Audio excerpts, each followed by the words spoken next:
How's it going? Today we're going to look at how you can imprison someone who has operator rights. So we are obviously allowed to also use commands, and we will assume that the person who is being imprisoned doesn't have access to the console of the server. An idea I've read a bunch in my comments was to constantly teleport a player to a specific location. Good idea, but it is not perfect.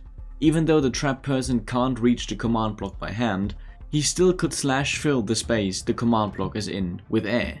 This would instantly free him. Now, the next step is simple. Hide the command block, right? Put it to some random coordinates millions of blocks away from the player.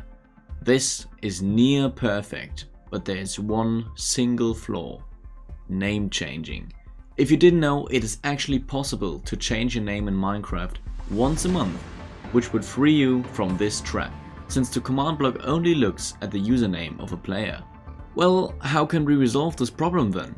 The answer is tags. And this is exactly where my command block knowledge ended, and I had to get help from a friend of mine, ZeoNight. Go check out his channel and his Discord, link is in the description.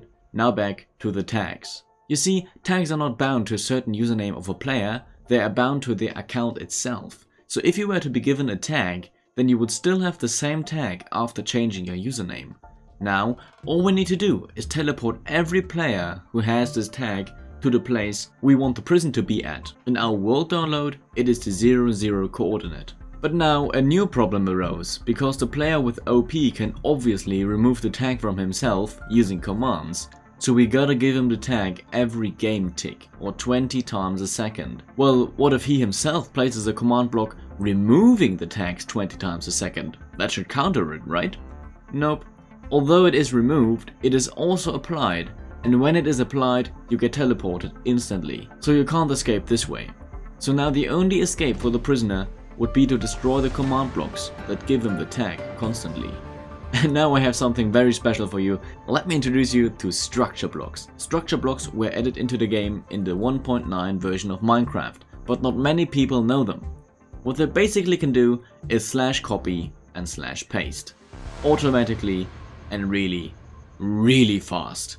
So what we did was to set it up kind of like a worm. It duplicates itself infinitely along with the command blocks. And those command blocks here force load the worm constantly, so all the chunks where the worm is in are loaded, and spawns a 90 × 180 block wide field of command blocks that give the tag over and over again.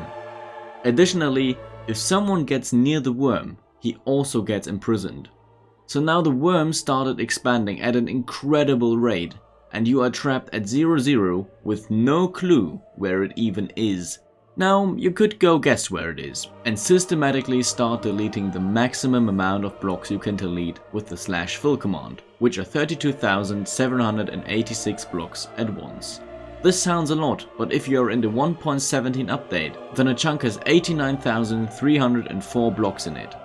So you'd have to use the /fill command exactly 3 times to make sure the command is not hidden in this very specific chunk. Let's say you're quick and you can do all of these 3 /fill commands in 20 seconds, which is a ridiculous typing and calculating speed, by the way. But a Minecraft world has a span of 60 million blocks times 60 million blocks, which gives it a total of this many blocks, or this many chunks. Now, if we need 20 seconds per chunk, then that means we need this many seconds, or 8,918 millenniums, until we checked every chunk. That means 8,918 times 1,000 years. That is close to 9 million years. For reference, the very first ape-like humans emerged in Africa 6 million years ago. So, yeah. Now, is this even useful for anything? I say yes. Let's say you're an admin on a server and the owner is not present, so you don't have access to the console. The other admin is doing bad things to the server, but since he has the same powers as you can't ban him. So you want to stop him from moving, to reduce the damage he can cause. Now you press your macro key, which will run the necessary commands to automatically start up the worm you set up beforehand, and give the tag to the player. From then on, there will be no escape. If you don't want to mess with the macro keys, just type in the commands manually, but it is more risky and takes a lot longer. By the way, in the world download, the starting commands are executed by the command blocks here, but they just do the same thing the macro key would do anyway. Keep in mind, this whole setup only works in Spigot or Bucket or Paper multiplayer servers, so you can't trap yourself in single player, since there the force load command doesn't work. If you do know a way on how to escape this, please let me know down in the comment section, subscribe for the algorithm, and this has been SeenSven, and it's been a pleasure.